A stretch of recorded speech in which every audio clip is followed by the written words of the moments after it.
नमस्कार, मैं हूं नम्रता पाराशर। आप देख रहे हैं बीवीएम न्यूज। चलिए रुक करते हैं खबरों की। और खबरों में सबसे पहले बात करेंगे स्कूलों की और आपको बताएंगे कि आखिरकार सरकार के आदेशों को कुछ स्कूल किस तरीके से पलीता लगाते हुए नजर आए। हरियाणा सरकार लगातार भले ही कितने प्रयास करे कि कोरोना वायरस से बच्चों को सुरक्षित रखा जा सके, लेकिन आज भी कुछ ऐसे स्कूल हैं जो कि सरकार के इन प्रयासों को पलीता लगाते नजर आए।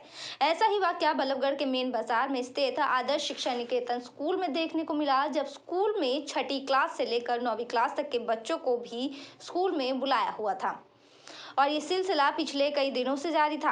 हालांकि अब शिक्षा विभाग की तरफ से जांच के आदेश दे दिए गए हैं। देखने वाली बात ये होगी कि क्या कुछ कार्यवाही स्कूल प्रशासन के खिलाफ शिक्षा विभाग के द्वारा की जाती है। आपको बता दें कि हरियाणा सरकार ने फिलहाल 10वीं और 12वीं की कक्षा को खोलने के आदेश जारी कर दिए हैं। इसके अंदर भी कोरोना की एक वैक्सीन लगनी अनिवार्य है, लेकिन इसी तरीके के लापरवाह स्कूल प्रबंधक छोटे बच्चों को स्कूल में बुलाकर कहीं न कहीं कोरोना महामारी को दावत दे रहे हैं। हालांकि अभी इस महामारी से पूरा देश जूझ रहा है। आए दिन मामले लगातार रुकने का नाम नहीं ले रहे। ऐसे में यदि स्कूल प्रशासन ही इस तरीके की लापरवाही करते दिखाई देंगे तो देश किस तरीके से इस महामारी से लड़ पाएगा। इस पूरे मामले की जानकारी जब शिक्षा विभाग को दी गई तो शिक्षा विभाग ने अपने आला अधिकारियों की टीम गठित कर स्कूल के ऊपर कार्यवाही की बात जरूर करने कहते नजर आए कि उन पर कार्यवाही की जाएगी, लेकिन देखने वाली बात ये होगी कि इस तरीके के लापरवाह स्कूल के खिलाफ क्या शिक्षा विभाग कोई ठोस कदम उठाता है या फिर इसी तरीके से ये लापरवाही स्कूल प्रबंधकों द्वारा जारी रहेगी। चलिए बढ़ते हैं अगली खबर की ओर। बल्लभगढ़ शहर से चोरी करके तस्करी के लिए लेकर जा रहे 2 गौ तस्करों में गौरक्षा दल की टीम ने पीछा करके उन्हें पकड़ लिया और पुलिस के हवाले कर दिया। घटना बल्लभगढ़ में मोहना रोड पर मचगर गांव के पास की है। पुलिस ने आरोपियों के खिलाफ मामला दर्ज कर लिया है। दिखाई दे रहा है ये बल्लभगढ़ का सदर थाना है, जहां पर 2 गाय तस्कर पुलिस के हवाले किए गए। ये दोनों बल्लभगढ़ शहर के रहने वाले हैं और गौरक्षकों ने इनका पीछा करके 2 छोटा हाथी में बांध कर रखे हुए 2 नंदी 2 गाय बरामद किए। गौरक्षा युवा वाहिनी के अध्यक्ष अशोक बाबा की माने तो ये दोनों पिछले 6 महीने से गौवंश को चोरी करके मेवात में बेचकर आते थे। उन्हें सूचना मिली कि बल्लभगढ़ शहर से गौवंश चोरी करके मोहना रोड के रास्ते ले जाया जा रहा है। गौरक्षकों ने इनका पीछा किया और मचगर गांव के पास पकड़ लिया। अशोक बाबा की माने तो दोनों आरोपियों ने खुद कबूल किया है कि वे लोग गौवंश चोरी करके मेवात में बेच कर आते थे और आज भी ऐसा ही कर रहे थे। वहीं थाना प्रभारी रामवीर सिंह की माने तो दोनों आरोपी बल्लभगढ़ की तिरखा कॉलोनी और बिरजापुर गांव के रहने वाले हैं। थाना प्रभारी ने माना कि 6 और 7 महीने से ये लोग गौवंश की चोरी करके मेवात में बेच कर आते थे।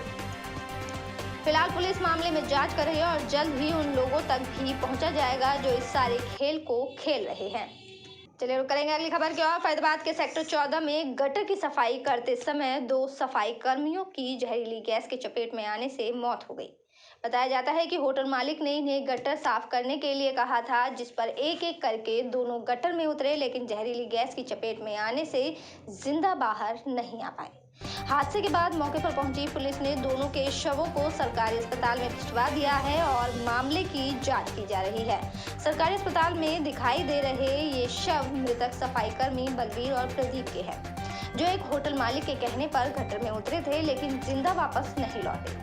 एक युवक ने बताया कि सेक्टर 14 में एक होटल वाले ने इन्हें गटर में साफ करने को कहा था, जिस पर बलवीर जब गटर में उतरा तो वो गैस की चपेट में आ गया। उसे चक्कर आ गए। उसे बचाने के लिए प्रदीप भी गटर में उतर गया और लेकिन वो भी गैस की चपेट में आ गया। दोनों की मौत हो गई, जिसका जिम्मेदार सरासर होटल मालिक है। वहीं मृतकों के शव को लेकर सरकारी अस्पताल पहुंचे पुलिसकर्मी ने बताया कि अभी उन्हें ये मालूम नहीं है कि किस ये टैंकर खाली करने गए थे। होटल वाला कहने लगा इनसे चक्कर बाद में खाली करना, पहले इसके अंदर से सफाई कर दो। अच्छा। उसमें गैस बन रही थी तो ये बलवीर उतरा। बलवीर को चक्कर आ गया, उसको बचाने के लिए प्रदीप गया था। हाँ, प्रदीप उसे बचाने के लिए गया तो दोनों ही। प्रदीप और कौन कौन थे? बल्लू। हाँ। तो ये दोनों सफाई करते हैं या ट्रैक्टर चलाते हैं? ट्रैक्टर चलाते हैं दोनों। हाँ। एक सफाई काम भी कर रहे थे? सफाई का काम कर रहे थे होटल वाले के कहने से। तो आज गटर साफ करने के लिए घुसे? गटर साफ करने के लिए घुसे थे। कौन सा होटल का था? कहाँ घटना है? ये पता नहीं, सेक्टर 14 होटल का नाम नहीं पता। तो आप लोगों को क्या जानकारी मिली थी? हमें पता लगे दूसरा जो इनके साथ लड़का था उसने फ़ोन किया है कि गटर साफ करने के लिए बलवीर गटर में उतरा, ठाकुर उसे बचाने के लिए बोल गया, चला गया। तो उसने फ़ोन किया, जो हम पहुंचे वहां से हम इनको पार्क हॉस्पिटल लग गए, जहाँ पे इन्होंने हॉस्पिटल वालों ने इसको मृत्यु घोषित कर दिया। फिर हमें तो होटल वालों की लापरवाही नहीं है क्या? होटल वालों की लापरवाही है। हादसा होने के चलते हुआ। होटल क्या नाम है सर आपका? एच अनिल कुमार। एक दो लोगों को लाए हैं जिनकी मौत हुई है, क्या है पूरा मामला? मामला यही गटर में गिरे हैं, वो किस कारण गिरे हैं, कैसे गिरे हैं, अभी इस बारे में कुछ नहीं पता पड़ पाया। सफाई अभी हमें सूचना मिली है, हाँ, जो भी उचित कार्रवाई होगी वो करेंगे। क्या नाम क्या है दोनों के? ये दो के नाम है जी, एक प्रदीप है और एक बलवीर है। अच्छा। बाकी इनके परिवार वाले आ रहे हैं अभी, हाँ। पूछते जैसे भी जो उचित कार्रवाई हो। तो सफाई क्या प्राइवेट संस्थान की कर रहे थे, किसी की प्राइवेट जगह पे कर रहे थे? ये गटर है अपने गेट नंबर 1 के पास, सेक्टर 14 में। किसी होटल वाले का बताया जा रहा है वो। चलिए अब बात करेंगे शहर में बढ़ते क्राइम ग्राफ की। बल्लभगढ़ में फिर दिखाई दिया चोरों का आतंक। एक साथ चोरों ने 4 दुकानों पर हाथ साफ कर दिया। बल्लभगढ़ के Gupta hotel Mohna road market की दुकान पर चोरी की गई और चोरों ने एक साथ एक ही दिन 4 दुकानों पर हाथ साफ किया है और वारदात को अंजाम दिया। चारों दुकानों से करीब 2.5 लाख रुपए की नकदी के साथ साथ सीसीटीवी की डीवीआर को भी चोर अपने साथ लेकर फरार हो गए। बल्लभगढ़ के मेन बाजार में चोरों ने देर रात एक साथ 4 दुकानों पर हाथ साफ किया। वहीं बल्लभगढ़ के दुकानदारों का कहना है कि जब हम सुबह अपनी दुकान पर आए तो हमने देखा कि दुकान के अंदर सारा माल इधर से उधर बिखरा हुआ है और गल्ला भी इधर उधर बिखरा हुआ है। करीब 4 दुकानों में से 2.5 लाख रुपए की चोरी लेकर चोर वहां से फरार हो गए। सूचना देने पर पुलिस मौके पर पहुंची और पुलिस ने मामला दर्ज करके चोरों को पकड़ने की तलाश शुरू कर दी है। हैरानी की बात तो ये है कि लगातार पुलिस के द्वारा 112 की पेट्रोलिंग और राइडर के माध्यम से गश्त की जाती है, लेकिन इसके बावजूद भी लगातार चोरों के हौसले इतने बुलंद हैं कि एक साथ 4 दुकानों पर, और वो भी मुख्य मेन बाजार के अंदर, उन्होंने अपना हाथ साफ करके वहां से फरार हो गए। ये सारी वारदात कहीं न कहीं पुलिस की कार्यवाही पर सवालिया निशान उठाता है। मेरा नाम संजय अरोड़ा है। संजय जी, दुकान में चोरी हुई है, कितने की चोरी हुई है और क्या पुलिस को सूचना दे दी गई इसके बारे में? हाँ जी, 5,000 रुपये की चोरी हुई है और सूचना पुलिस वालों को दे दी गई है और डीवीआर ले गए हैं, एक पेन ड्राइव ले गए हैं। तो कहाँ से चोर आए थे? छत से चोर आए थे, उन्होंने दरवाजा तोड़ दिया था और उसका फिंगरप्रिंट उन्होंने ले लिया पुलिस वालों ने, और पैरों के निशान थे वो भी ले गए हैं। बाकी देखो क्या करते हैं। लगभग कितनी दुकानों में चोरी हुई है यहाँ? 4 दुकानों में चोरी। सबके पैसे निकले? हाँ, कुछ सबके सामान भी कोई चोरी हुआ दुकानों में? सबके डीवीआर और सबके पैसे, इसके अलावा कोई सामान चोरी नहीं। सर क्या नाम है आपका, किस चीज़ की दुकान है? नितिन नाम है मेरा और हमारा मेडिकल स्टोर है। सर चोरी हुई है, कितने रुपए जो है चोर निकाल के लेकर, क्या पुलिस को सूचना दी है इस बारे में? कल जब हमने दुकान खोली तो हम जब आए तो यहाँ पे हमारा सब कुछ फैला हुआ था। गल्ला जो था उन्होंने निकाल के फेंक रखा था, तो गले में से जितने भी पैसे थे वो सारे के सारे निकाले हुए थे। कितने रुपए थे? 20-1 हज़ार रुपये थे। खुले जैसे नोट होते हैं, 50-50 की गड्डियाँ थी 2-3, और 100 के थे, 10-10 की गड्डियाँ थी, तो वो मिला के थे 20-1 हज़ार रुपये। पहचान हो पाई है? नहीं, अभी कुछ पहचान नहीं हो नहीं पाई है। और एक ने 1.25 लाख कैश बताया है, एक ने 5,000 बताए हैं, एक ने 8,000 बताए, एक ने 12,000 बताए हैं। ऊपर के रास्ते से आए हैं, सामने से कुछ नहीं हुआ है। पर्चा दर्ज कर दिया है, तलाश जारी है। CIA फिंगरप्रिंट इत्यादि सभी से मौका मुलाजा कराया है सिद्धू साहब से, और मुखबर लगाए हैं, शीघ्र चोरी बरामद की जाए। सीसीटीवी कैमरे कोई मदद से फुटेज को सामने आई है CCTV कैमरे उनके जो DVR थे उन्होंने हटा दिए थे। एक का DVR मिल गया, 2 के DVR नहीं मिले हैं। CCTV देख रहे हैं, कहीं CCTV कामयाबी जैसी मिलेगी। भरसक दुकानदारों का किसी के ऊपर शक? कोई शक नहीं है किसी के ऊपर, ऊपर के रास्ते से आए हैं। लगभग कितने की चोरी बताई जा रही है?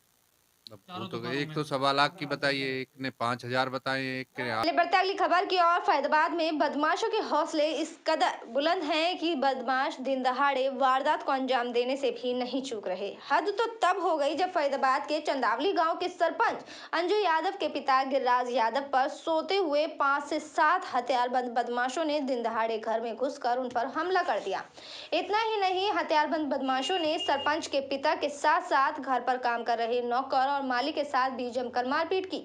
मारपीट का ये वीडियो सीसीटीवी कैमरे में कैद हो गया और मौके पर पहुंची पुलिस ने शिकायत पर सीसीटीवी के आधार पर आगामी कार्यवाही शुरू कर दी है। सीसीटीवी में दिखाई दे रही है तस्वीर फैजाबाद के चंदावली गांव सरपंच अंजू यादव के घर की है, जहां 4 से 5 हथियारबंद बदमाश हाथ में हथियार लेकर घर में घुसकर सरपंच के पिता गिरिराज यादव के मकान में घुसते हैं और नौकर रामू और माली के साथ बजट के अंदर आम नागरिक के लिए तो कुछ समझ से परे की बात है, इकट्ठा हुए, लेकिन रिटायर्ड कर्मचारियों की पेंशन के लिए जो टैक्स में छूट दी गई है, इससे थोड़ा राहत की खबर है।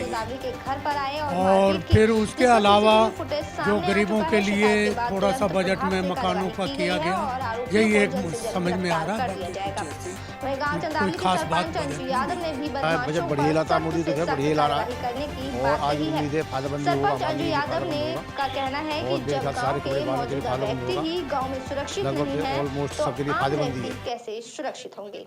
पति का था किसी से अवैध संबंध, पत्नी ने पति को रोकने की कोशिश की तो बदले में पति ने पत्नी को मौत के घाट उतार डाला। जी हां, बल्लभगढ़ की चावला कॉलोनी में अवैध संबंधों के चलते पति ने की गला घोटकर अपनी ही पत्नी की हत्या का गवाह 7 साल का मासूम बना। पुलिस ने शव का पोस्टमार्टम करवाकर आरोपी पति को गिरफ्तार कर लिया है।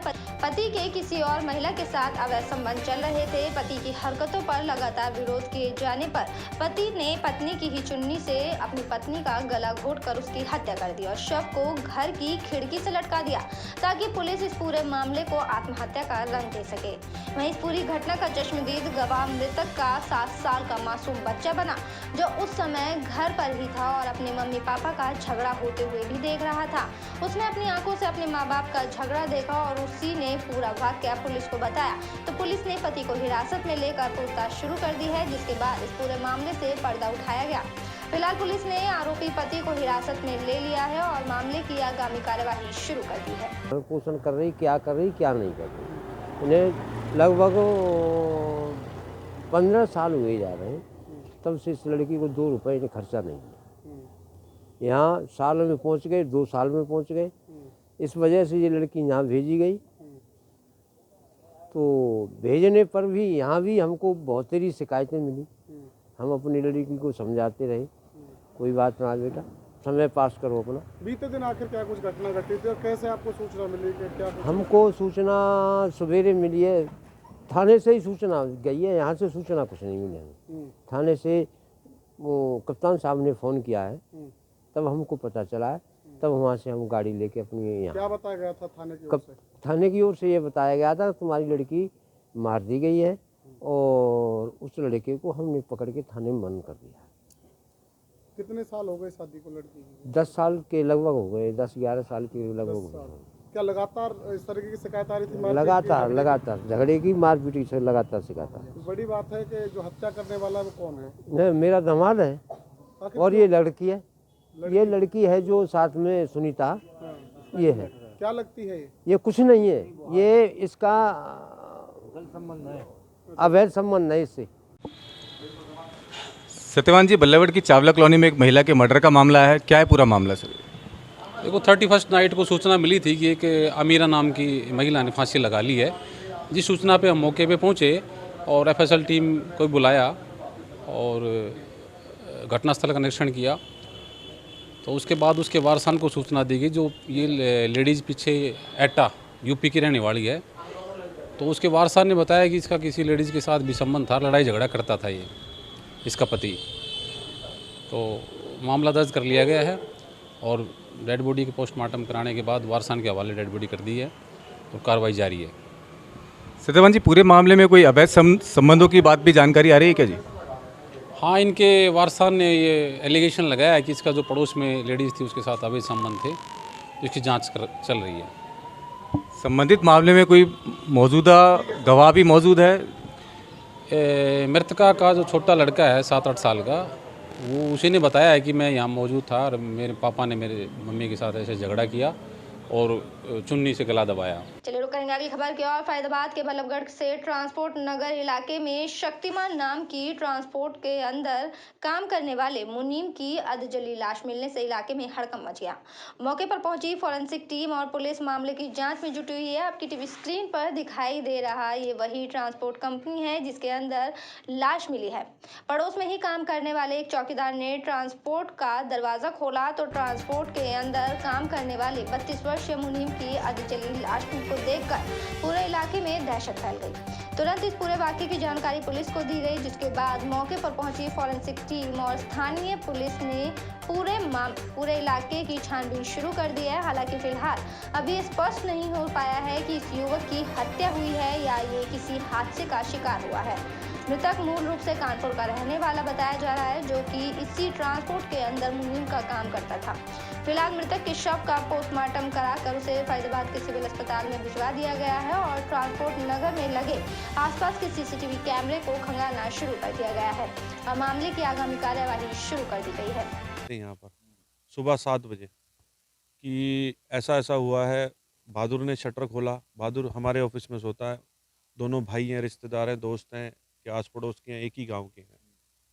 उन्होंने सुबह जब उठ के आया वो ऑफिस से, उसने शटर खोला। शटर खोलते ही उसे खून के धब्बे नज़र आए, खून नज़र आया तो वो भागा बाहर। उसने एक मिस्त्री रहता सामने, उसको उठाया, उसको लेकर गया। इनकी गाड़ी आई हुई थी, उनके ड्राइवर को लेके गया, शक्ति माँ का ऑफिस है ये।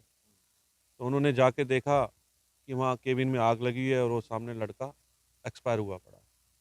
फिर वो नीचे भागे, उन्होंने मालिकों को इन्फॉर्मेशन दी और 7:30 पौने 8 बजे जब इन्फॉर्मेशन मिली 10-15 मिनट में मालिक आ गए हैं। मालिक आने के बाद उन्होंने 112 पर कॉल करी। फिर उसके बाद पुलिस, SHO साहब जो भी हैं, फॉरेंसिक टीम, सारी टीम। ये सेक्टर टाउन शक्तिमान एक ऑफिस है ट्रांसपोर्ट का, उसमें सुबह सूचना मिली थी कि ऐसे एक युवक की अधजली लाश मिली है। अभी क्राइम टीम मौके पे है और सीन ऑफ क्राइम मौके पे। अभी तो चलिए खबरों में बात करेंगे पलवल की रेलवे कॉलोनी स्थित घर में घुसकर 3 नकाबपोश बदमाशों द्वारा लूटपाट का विरोध करने पर 61 वर्षीय बुजुर्ग महिला की हत्या करने का मामला प्रकाश में आया है।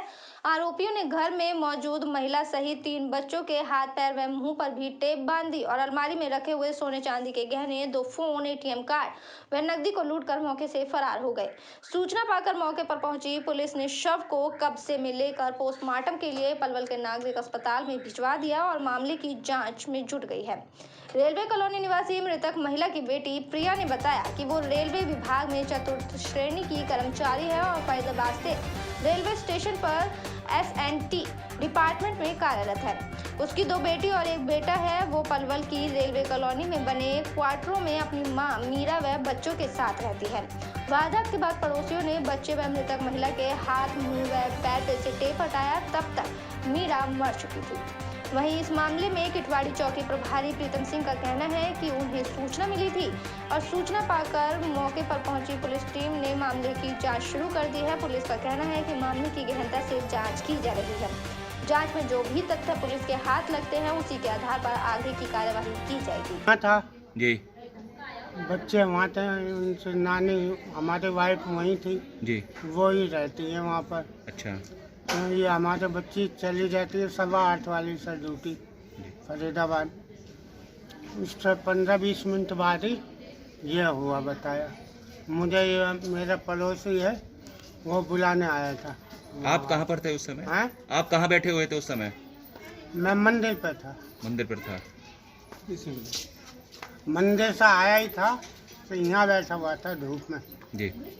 तो मेरे पड़ोसी आके बोले तुम यहाँ बैठो और वहाँ पर ये। मैं तो ऑफिस चली गई थी 8 बजे। उसके बाद मुझे 9:30 बजे फ़ोन आया कि तुम्हारे घर पे कुछ हो गया है, घर पे फ़ोन करके देखो। मैंने फ़ोन किया तो मुझे खबर मिली चोरी हो गई है और जल्दी घर पे आ जाओ।